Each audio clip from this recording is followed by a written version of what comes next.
7 jours, c'est tout ce qu'il a fallu pour que ma maison cesse de ressembler à quelque chose contre lequel je perdais constamment une bataille. Je suis Keiko Nakamura, j'ai 72 ans, je suis née à Osaka et je vais vous dire quelque chose qui pourrait piquer légèrement.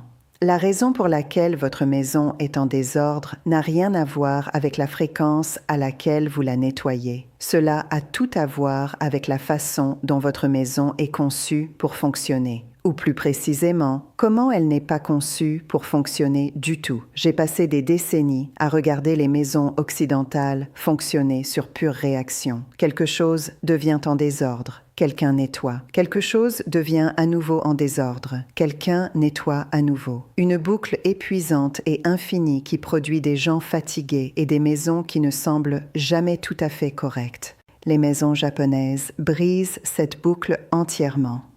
Pas avec plus d'efforts, avec une architecture plus intelligente de la vie quotidienne. J'ai testé 15 de ces habitudes rigoureusement pendant une semaine, documentant ce qui a changé. Certains résultats étaient pratiques. Certains étaient profondément inattendus. Les 15 sont ici et nous avançons rapidement. Habitude 1. Établir une maison pour chaque objet avant qu'il n'entre dans votre maison. C'est là que tout commence. Au Japon, un objet sans maison désignée n'est pas encore autorisé à vivre dans votre maison. Avant qu'un nouvel achat ne soit apporté à l'intérieur, son emplacement permanent est décidé, pas approximativement, précisément. Quelle étagère, quel tiroir, quel coin. Cela semble extrême jusqu'à ce que vous compreniez ce que cela empêche. Chaque objet encombrant actuellement vos surfaces est là parce qu'il n'a jamais reçu d'adresse appropriée. Il est sans abri à l'intérieur de votre maison. Et les objets sans abri migrent. Ils s'empilent, ils se multiplient visuellement jusqu'à ce que tout votre espace de vie semble chaotique. J'ai passé le jour 1 de mon expérience à assigner des maisons permanentes à tout ce que je possédais qui en manquait. Les objets qui ne pouvaient pas trouver une maison logique et spécifique ont été placés dans une boîte pour examen de don. Le processus a pris 4 heures. Le soir, chaque objet restant avait une adresse. Le lendemain matin, ranger a pris 6 minutes au lieu de 40. Habitude 2, l'interception pré-désordre. Les foyers japonais pratiquent ce que j'appelle l'interception pré-désordre. Ils identifient les 3 ou 4 emplacements spécifiques dans leur maison où le désordre s'accumule constamment et ils reconçoivent ces emplacements pour rendre le désordre structurellement impossible. Dans la plupart des maisons, le désordre se concentre de manière prévisible. Le plan de travail de cuisine à côté de la porte, la chaise dans la chambre, le rebord de la salle de bain. Ceux-ci ne sont pas aléatoires. Ce sont des échecs de conception, des emplacements où les objets atterrissent parce qu'aucun meilleur système n'existe. J'ai identifié mes 4 zones de désordre chronique. Le plan de travail de cuisine près de l'entrée où tout arrivant de l'extérieur était déposé. La chaise de chambre fonctionnant comme garde-robe secondaire. L'étagère de salle de bain encombrée de produits en compétition pour l'espace. Le sol du couloir où les chaussures se multipliaient quotidiennement. Pour chaque zone, j'ai créé un système d'interception, un petit porte-clés à crochet immédiatement à l'intérieur de l'entrée de cuisine, un seul crochet désigné derrière la porte de chambre pour les vêtements de demain, un organiseur de salle de bain à étage, soulevant les produits complètement de l'étagère, un rangement à chaussures pour 2 personnes à l'entrée du couloir avec une règle stricte de 2 paires par personne. Le désordre dans ces 4 zones est tombé à près de 0 en 48 heures. Pas parce que je nettoyais plus, parce que les emplacements ne pouvaient plus accumuler de désordre par conception. Habitude 3. Soji, les 10 minutes quotidiennes non négociables. Soji est la pratique de nettoyage quotidien trouvée dans les écoles, entreprises et maisons japonaises. Pas hebdomadaire, pas quand les choses semblent sales. Quotidiennement, sans exception, sans négociation. 10 minutes, chaque matin, même séquence, même pièce, même ordre. La cohérence est tout le point. Le désordre n'atteint jamais un niveau qui nécessite un effort sérieux parce qu'il est adressé à son stade le plus précoce et le plus petit chaque jour. Une surface essuyée quotidiennement ne développe jamais la saleté accumulée qui nécessite 20 minutes de récurage hebdomadaire. J'ai mis en œuvre une séquence Soji matinale stricte de 10 minutes pendant 7 jours. Surface de salle de bain, plan de travail de cuisine, balayage du sol des zones de vie principales, redressement rapide des coussins. 10 minutes au total, chronométré. Au jour 4, les 10 minutes semblaient généreuses. Il y avait simplement moins à adresser parce que les 9 jours précédents de Soji l'avaient déjà adressé. Le temps cumulatif économisé sur une semaine, comparé à mon schéma de nettoyage précédent, était d'environ 2 heures et 20 minutes. Même niveau de propreté. Effort total, dramatiquement moindre. Habitude 4. Pensée de stockage vertical. Le stockage occidental pense horizontalement. Les choses se répandent vers l'extérieur, sur les surfaces et les sols. Le stockage japonais pense verticalement.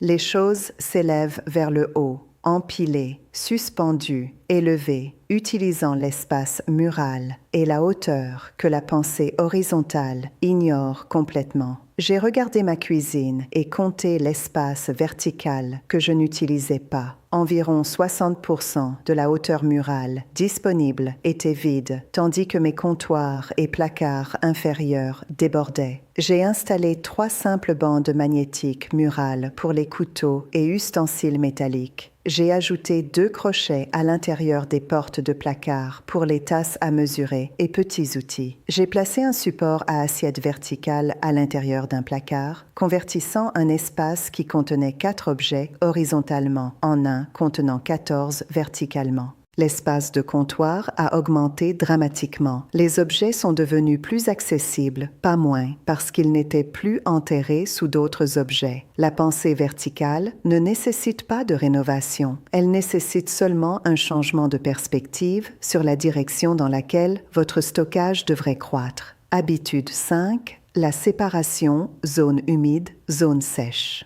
C'est l'une des habitudes les plus pratiquement puissantes que les salles de bain japonaises emploient, et elle se traduit directement en dramatiquement moins de nettoyage. Les salles de bain japonaises maintiennent une séparation stricte entre les zones humides, où l'eau appartient vraiment, et les zones sèches, où tout le reste vit. Produits, serviettes, crochets de vêtements, stockage, tout reste dans la zone sèche. La zone humide contient seulement ce qui est activement utilisé avec de l'eau pendant le bain. Dans la plupart des salles de bain occidentales, tout se mélange ensemble. Les produits s'assoient à côté du lavabo collectant des anneaux d'humidité. Les serviettes pendent près de la douche accumulant l'humidité. Cela crée la moisissure constante, le savon écume perpétuel, la salle de bain qui nécessite un récurage chaque semaine. J'ai réorganisé ma salle de bain selon la logique de zone humide et zone sèche. Chaque produit a déménagé vers une unité d'étagère en dehors du rayon direct d'éclaboussure et d'humidité. Les serviettes ont déménagé vers des crochets sur le mur opposé à la douche. La zone humide réelle contenait seulement mon distributeur de savon et shampoing, tous deux suspendus à des organiseurs de douche qui s'égouttent complètement entre les utilisations. Le résultat après 7 jours était une salle de bain qui nécessitait d'essuyer les surfaces une fois, légèrement, avec un chiffon sec. Pas de récurage, pas d'odeur de moisissure, pas d'anneau d'humidité. La séparation avait éliminé les conditions qui créent le désordre de salle de bain plutôt que simplement nettoyer après elle. Habitude 6. Discipline des tissus. Les maisons japonaises utilisent beaucoup moins d'articles en tissu que les maisons occidentales et ceux qu'elles utilisent sont strictement contrôlés en termes de quantité et de placement. J'ai compté les articles en tissu dans mon salon seul. 11 coussins décoratifs, 3 couvertures drapées sur les meubles, 2 tapis se chevauchant, 4 articles décoratifs en tissu de butte peu clair. Chaque article était un collecteur de poussière, un générateur de plis, une obligation de lavage hebdomadaire. Les salons japonais contiennent typiquement un tapis précisément placé, une couverture pliée et stockée quand elle n'est pas utilisée, des coussins en nombre qui correspondent au siège, pas d'excès décoratif. J'ai réduit mon tissu de salon à ses proportions. L'effet visuel immédiat était frappant. La pièce apparaissait plus grande, plus propre et d'une certaine manière plus intentionnelle. La poussière dans la pièce a diminué mesurément parce qu'il y avait moins de surface pour qu'elle se dépose. Les tâches de nettoyage hebdomadaires liées au tissu ont été réduites d'environ 45 minutes à moins de 10. Moins de tissu ne signifie pas moins de confort. Cela signifie moins d'entretien pour la même quantité de confort. Habitude 7. Le principe du conteneur fermé. Les étagères ouvertes sont une tendance de design qui crée un travail de nettoyage implacable. Chaque surface ouverte collecte la poussière. Chaque collection visible d'objets crée du bruit visuel. Chaque objet non couvert est une chose de plus que votre œil doit traiter et votre chiffon à poussière doit atteindre. Le stockage japonais favorise fortement les conteneurs fermés, les placards fermés, les tiroirs fermés, les boîtes à couvercle, les systèmes clos. Ce que vous ne pouvez pas voir ne peut pas créer de désordre visuel. Ce qui est enfermé ne peut pas collecter la poussière au même rythme que les étagères ouvertes. J'ai remplacé 3 étagères de cuisine ouvertes par 2 placards avec porte. J'ai remplacé une unité d'étagère de salle de bain ouverte par une armoire à miroir. J'ai remplacé des paniers décoratifs ouverts par des boîtes de stockage à couvercle de la même taille. Le temps de dépoussiérage dans ces zones a chuté d'environ 70%. Les pièces semblaient plus propres continuellement parce que les surfaces fermées ne montrent simplement pas l'accumulation que les surfaces ouvertes montrent. Le changement a nécessité un investissement minimal et a produit une propreté continue maximale avec un effort minimal. Habitude 8. Le rituel d'entrée. Au Japon, la transition de l'extérieur vers l'intérieur est traitée comme un vrai rituel, pas simplement un seuil physique. Les chaussures sont enlevées, les couches extérieures sont évaluées pour le stockage ou l'accrochage, les sacs sont placés dans des endroits désignés et l'esprit passe du rythme de l'extérieur à l'ordre de l'intérieur. Ce rituel compte pratiquement parce qu'il empêche le monde extérieur d'être suivi à travers votre maison. La saleté, les débris, et le chaos extérieur s'arrêtent à l'entrée plutôt que de migrer à travers chaque pièce. J'ai mis en œuvre un rituel d'entrée strict. Chaussures enlevées immédiatement et placées dans le rangement d'entrée. Veste accrochée au crochet désigné. Sac placé sur son crochet à côté de la veste. Clé dans le bol en céramique sur l'étagère d'entrée. Rien ne procède au-delà de l'entrée jusqu'à ce qu'il ait été correctement traité. En 3 jours, l'intérieur de ma maison était notablement plus propre, simplement parce que significativement, moins de matériel extérieur y entrait. Les sols nécessitaient moins de balayage. Les tapis nécessitaient moins d'attention. Le rituel d'entrée était l'intervention la plus en amont que j'ai faite, arrêtant le désordre avant qu'il ne commence plutôt que de l'adresser après qu'il se soit répandu. Habitude 9. Nettoyage Shinyu, le système d'amis. Le nettoyage Shinyu est une pratique japonaise informelle d'inviter un ami de confiance à évaluer votre maison avec des yeux frais, sur une base semi-régulière. Pas pour juger, pour voir ce que vous avez arrêté de voir. Nous développons tous une cécité à nos propres environnements. La pile de livres qui a occupé le coin pendant 8 mois devient invisible pour vous. La collection de sacs suspendus à la poignée de porte s'enregistre comme normale. Le désordre s'habitue, signifiant que votre cerveau arrête de le signaler comme quelque chose nécessitant attention. Une paire d'yeux frais n'a pas cette habituation, il voit tout. J'ai demandé à ma voisine de marcher à travers ma maison et simplement me dire ce qu'elle remarquait. En 10 minutes, elle avait identifié 6 objets qui avaient été invisibles pour moi pendant des mois. Une collection de coupons périmés épinglés à mon réfrigérateur. Une lampe cassée que j'avais contournée pendant 3 semaines, sans consciemment l'enregistrer comme quelque chose à adresser. 4 manteaux suspendus dans l'entrée que je portais au total, peut-être une fois par an, combinés. Le système Shinyu ne nécessite pas de critique ou de jugement. Il restaure simplement la perspective fraîche que vos propres yeux ont perdue. Utilisez-le tous les quelques mois. C'est l'un des outils gratuits les plus puissants disponibles pour maintenir une maison vraiment rangée. Habitude 10. Planification de nettoyage contrôlée par température. Les maisons japonaises alignent les tâches de nettoyage avec les rythmes naturels de température et d'humidité plutôt que de travailler contre eux. Le verre et les miroirs sont nettoyés les jours secs à faible humidité quand les stries sont minimales. Le nettoyage profond du sol est fait dans les mois plus chauds, quand les surfaces sèchent plus rapidement et la ventilation est plus facile. Les articles en tissu sont lavés quand un soleil fort est disponible pour le séchage extérieur. Travailler contre les conditions naturelles rend le nettoyage plus difficile et produit de pires résultats. Travailler avec elles rend les mêmes tâches plus rapides et plus efficaces. J'ai commencé à planifier mes tâches de nettoyage hebdomadaire selon les prévisions météorologiques. Nettoyage du verre seulement les jours secs. Lessive les jours ensoleillés avec séchage extérieur.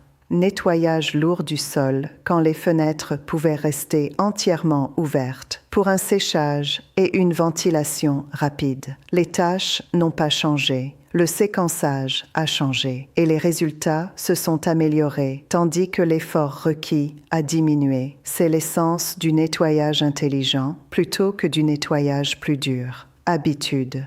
11. L'audit de l'espace négatif. Le concept japonais d'espace négatif significatif, s'applique directement à l'organisation de la maison d'une manière pratique qui va au-delà de l'esthétique.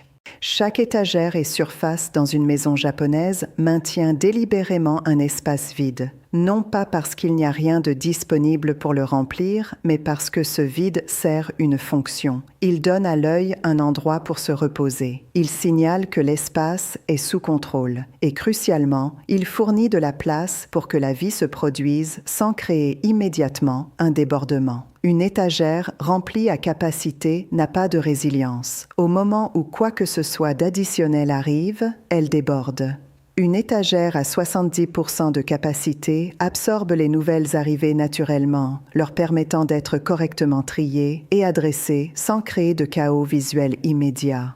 J'ai conduit un audit d'espace négatif de chaque surface et étagère dans ma maison. Tout au-dessus d'environ 70% de capacité a été réduit jusqu'à ce qu'un espace de respiration existe. L'effet visuel était immédiat et dramatique. L'effet pratique était que ma maison maintenait son apparence à travers le flux et reflux naturel de la vie quotidienne sans nécessiter une intervention constante. Habitude 12. Le son comme signal de nettoyage. Cette habitude m'a surprise par son efficacité. Au Japon, certains sons fonctionnent comme déclencheurs de nettoyage automatique. Le son de la bouilloire qui finit devient le signal pour essuyer la bouilloire et le comptoir environnant. Le son de la douche qui s'éteint devient le signal pour raclette le mur de douche. La chasse de la toilette est suivie immédiatement par un bref coup de chiffon du siège et de la poignée.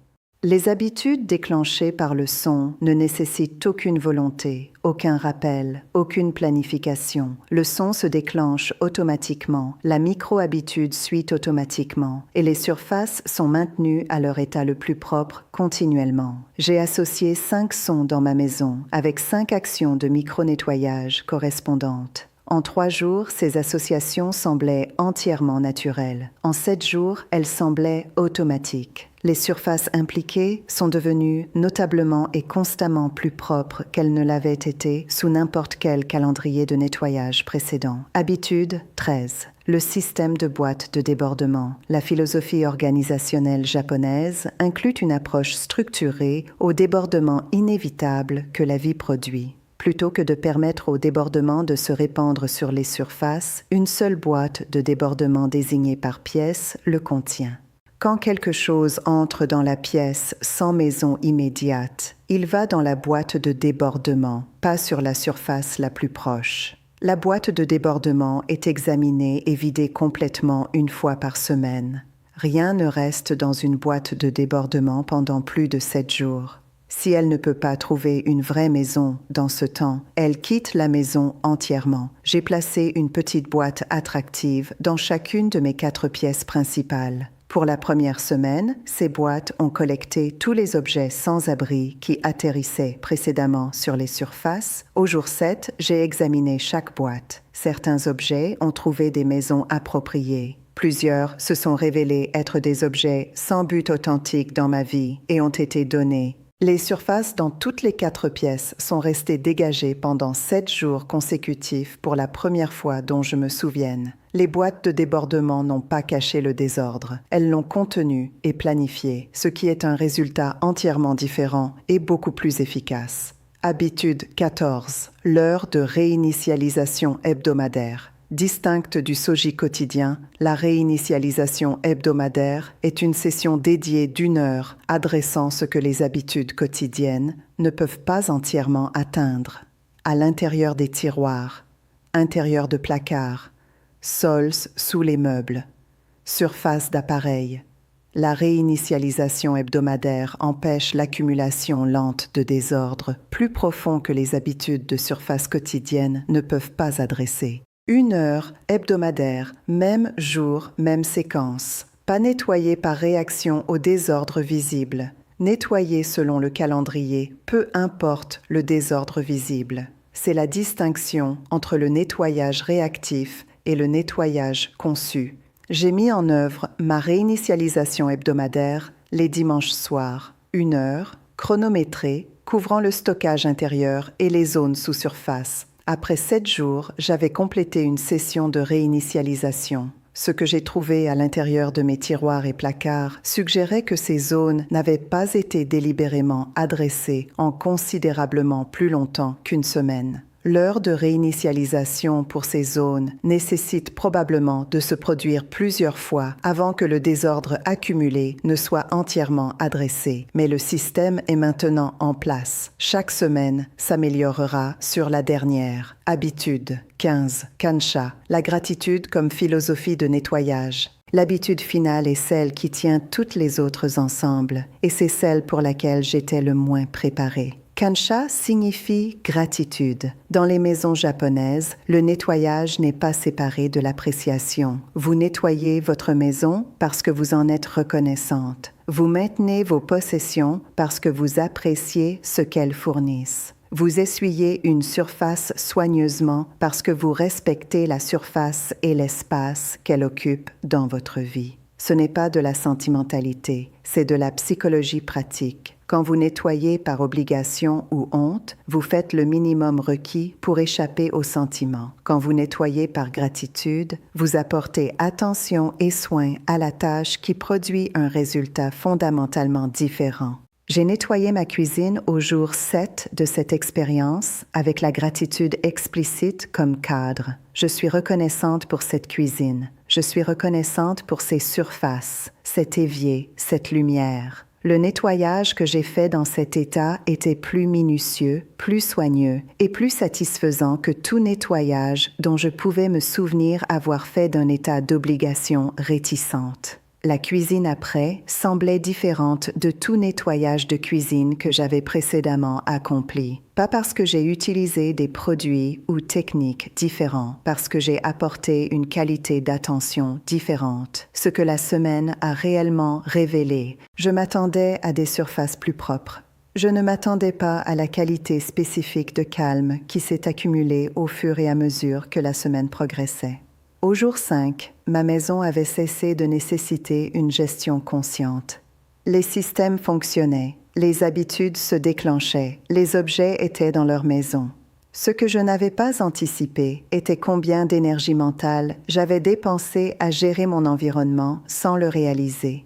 Ce traitement de fond constant, la conscience des choses hors de place, des choses nécessitant attention, des surfaces accumulant du désordre, il fonctionnait continuellement depuis des années. Quand les systèmes ont éliminé le désordre, ce traitement s'est arrêté, et le silence là où il avait été était remarquable. Une maison qui ne devient jamais en désordre n'est pas une maison qui est nettoyée plus fréquemment. C'est une maison conçue pour que le désordre ne puisse pas prendre pied en premier lieu. 15 habitudes, 7 jours. La différence entre une maison que vous gérez et une maison qui fonctionne. Cette différence est disponible pour tout le monde. Elle commence par quelle que soit l'habitude unique sur cette liste qui parle le plus directement à la manière spécifique dont votre maison vous fait actuellement défaut. Commencez là, le reste suit naturellement.